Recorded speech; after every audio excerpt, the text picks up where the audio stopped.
PTPN 10 dan Kejaksaan Tinggi Jawa Timur melangsungkan tanam perdana tebu masa tanam 2022-2023 di lahan Kejati yang terletak di Desa Ngading, Kecamatan Jatirejo, Kabupaten Mojokerto, Jawa Timur, seluas 44 hektar pada tanggal 15 Juli 2022.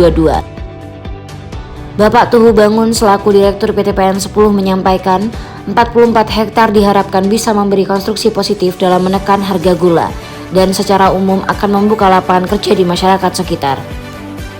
Asisten Perdata dan Tata Usaha Negara Kejaksaan Tinggi Jawa Timur Bapak Iputu Gede Astawa juga berharap agar PTPN bisa bekerja sama dengan Pemda Mojokerto dalam hal tenaga kerja dan tetap menjaga kearifan lokal agar dapat meningkatkan perekonomian masyarakat Mojokerto.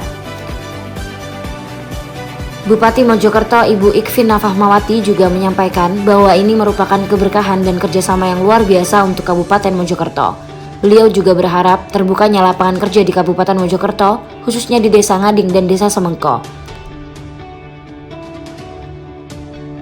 Kerjasama antara Kejaksaan Tinggi Jawa Timur dan PTPN 10 diharapkan bisa menjadi salah satu pencegah hal-hal yang tidak diinginkan, khususnya masalah ekonomi di Kabupaten Mojokerto.